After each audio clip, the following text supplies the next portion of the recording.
তিনি সত্য মহামন্ডল করেছিলেন। আজকে এখানে কেন্দ্রীয় তপবন আশ্রম, তুলসীধাম, ঋষিধাম, শঙ্কর মঠ সহ আমাদের যত মঠ মিশন রয়েছে, মহাপ্রকাশ মঠ, জগৎবন্ধু সুন্দরে এবং বিভিন্ন সৎসঙ্গ, গৌরীয় মঠ সহ যত মঠ মিশন রয়েছে, প্রতিটি মঠ মিশনের নির্বাহী বা প্রধানগণ এখানে অংশগ্রহণ করেছে।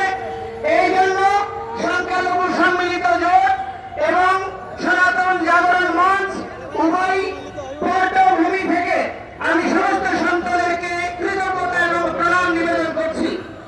এবং আজকে সমস্ত সনাতনী জনগোষ্ঠী, সমস্ত সংগঠন যে সম্মিলিত সংখ্যালঘু জোটের আহ্বানে এই কেন্দ্রীয় শহীদ মিনারে একীভূত হয়েছে, এই একীভূত হওয়াকে কৃতজ্ঞতা জানাচ্ছি।